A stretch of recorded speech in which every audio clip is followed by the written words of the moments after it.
warahmatullahi wabarakatuh.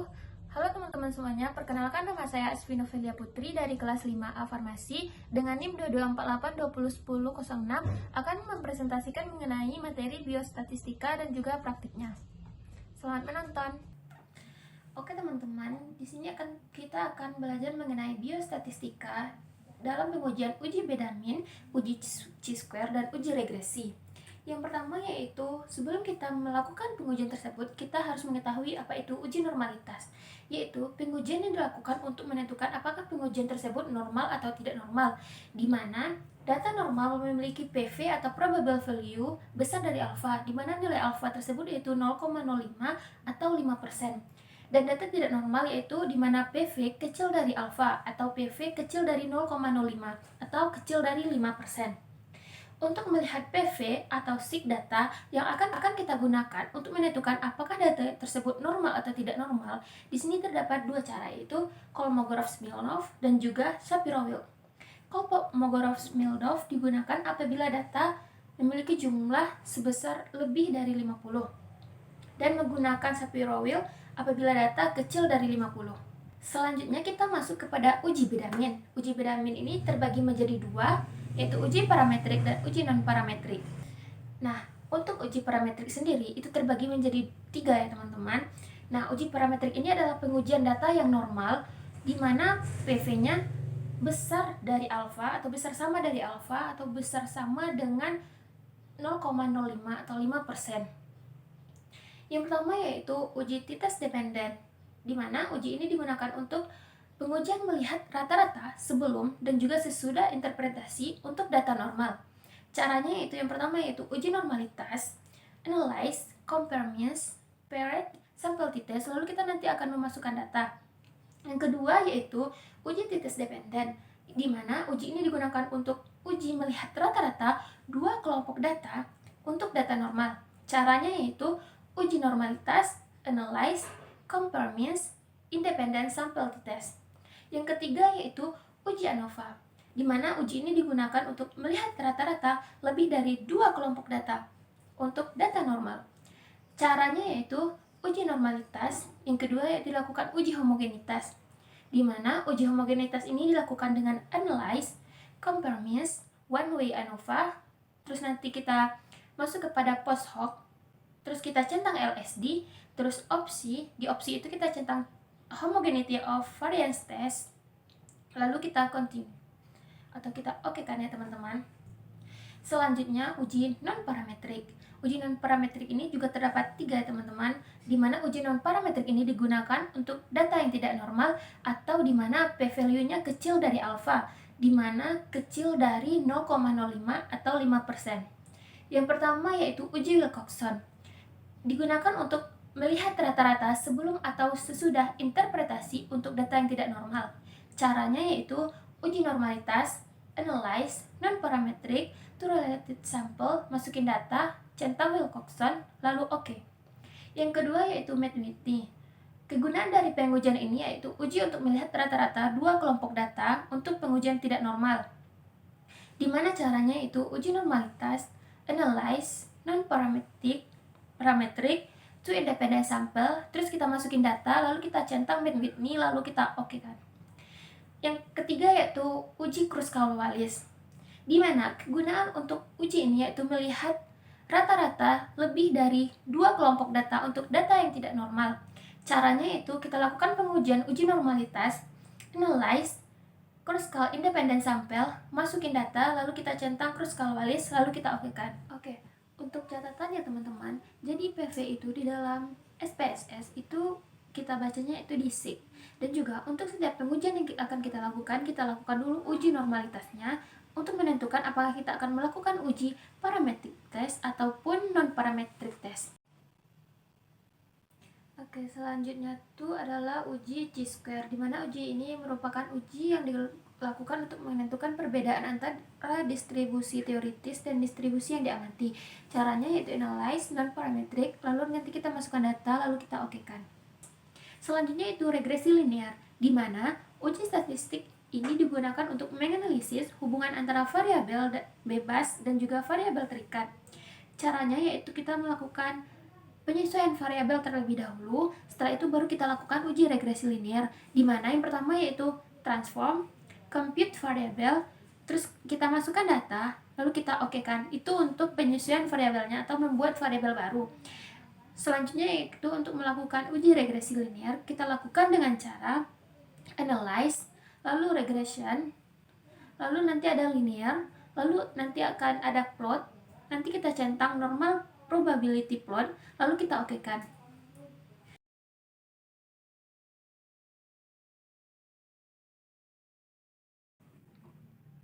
Oke teman-teman, sekarang kita lakukan uji praktisnya ya teman-teman, kita praktekkan ya teman-teman. Nah ini untuk datanya udah aku masukin, ini untuk kelompok datanya yang value-nya kita ubah ya teman-teman menjadi 5 value, lalu oke. Lalu setelah itu ini datanya, ini sampelnya ada 30 tikus. Lalu sebelum kita melakukan uji, kita lakukan dulu uji normalitas dengan cara analyze, descriptive statis, lalu explore, lalu kita masukin dependent list, terus factor list, terus label case-nya. Nah setelah itu kita statistiknya, terus oke, plots, lalu centang normality plot with test, lalu oke, lalu ini opsinya oke, lalu kita okekan ya teman-teman. Nanti akan keluar outputnya seperti ini. Nah ini ya teman-teman, kita scroll terus. Nah ini untuk SIG yang didapatkan yaitu 0,804. Kenapa yang Shapiro Wheel? Karena data yang kita gunakan itu kurang dari 50 data. Setelah itu kita lakukan uji one way ANOVA dengan cara analyze. Setelah itu kita compare mean, one way ANOVA. Setelah itu kita masukin datanya kadar kolesterol di dependen, faktor di kelompok hewan uji. Nah setelah itu ini kontrasnya ini, terus post hoc-nya kita centang yang LSD, lalu oke. Setelah itu optionnya oke, terus oke ya teman-teman. Nah didapatkan hasil seperti ini teman-teman. Nah untuk SIG-nya tuh 0,000, dan ini juga untuk post hoc testnya ada ya teman-teman. Ini untuk SIG. Nah ini untuk post hoc-nya, SIG post hoc-nya teman-teman. Nah karena datanya tidak normal, jadi kita lakukan pembuatan value baru dengan cara transform. Setelah itu record into different variables, variabel baru ya teman-teman. Terus nanti kita masukin kelompoknya, terus kita alt and new value. Nah di sini kita masukin di range.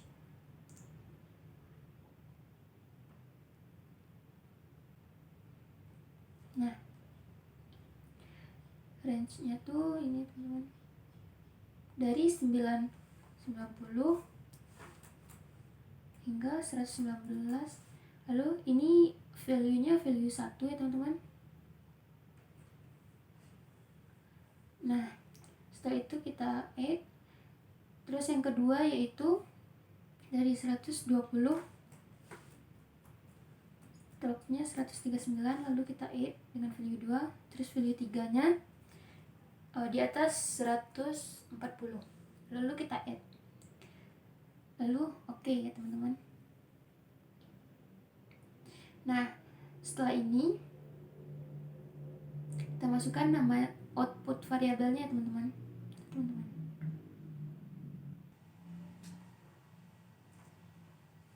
Masukin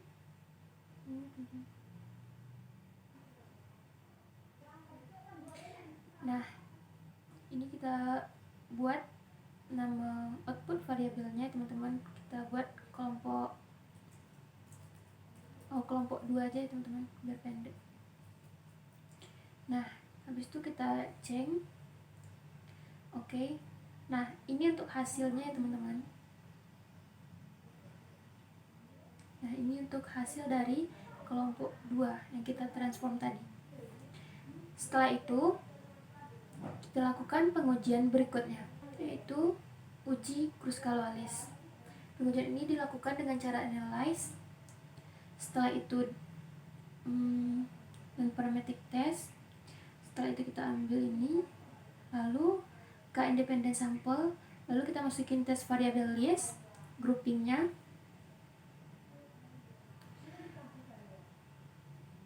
lalu kita centang Kruskal-Wallis, lalu oke.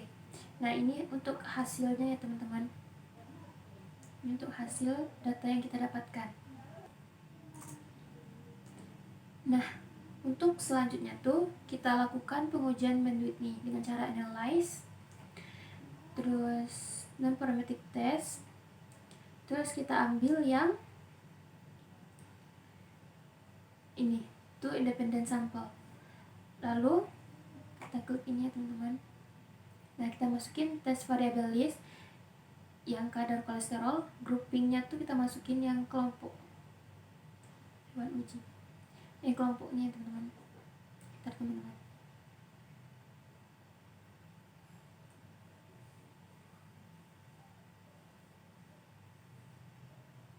define grup satunya itu 1, grup 2 nya itu 3.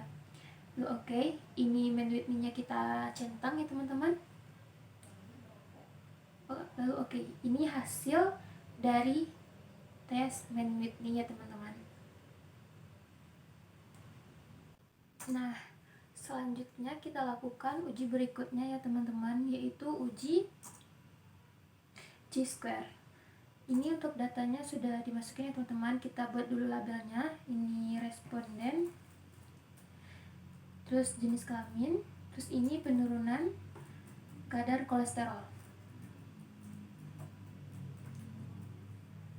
Terus untuk value-nya, ini satunya yaitu perempuan, terus terus 2-nya laki-laki, terus kita add. Oke. Nah, setelah itu untuk penurunan kadar kolesterolnya, value satunya itu ya,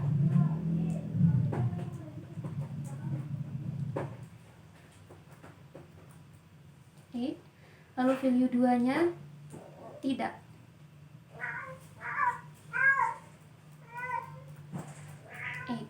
Lalu oke. Nah, setelah itu ini datanya juga udah dimasukin ya teman-teman. Nah, untuk jenis kelamin ini bisa kita lihat di value label. Nah, perempuan, laki ya dan tidak. Setelah itu untuk pengujian kita lakukan dengan cara analyze. Setelah analyze itu non-parametric test, terus kita ambil yang chi-square. Nah, kita masukin tes variable listnya teman-teman, kedua-duanya. Setelah itu ini oke, option oke. Nah, setelah itu kita oke ya teman-teman. Ini hasil untuk chi-square test. Ini. Nah, selanjutnya kita lakukan uji regresi linear ya teman-teman. Nah, ini datanya juga sudah dimasukin ya teman-teman. Ini untuk labelnya konsentrasi vitamin C, yang absorbansi. Ini tidak boleh untuk name tidak boleh dispasi teman-teman. Ini untuk datanya. Absorban tertinggi 0,810. Setelah itu kita buat persentase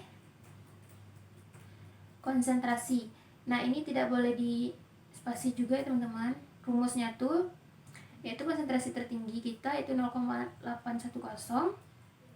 dikurang dengan absorbansi, lalu dibagi dengan konsentrasi absorbansinya teman-teman, dengan konsentrasi itu berapa gitu absorbansi yang tertingginya, lalu dikali 100%, lalu kita oke.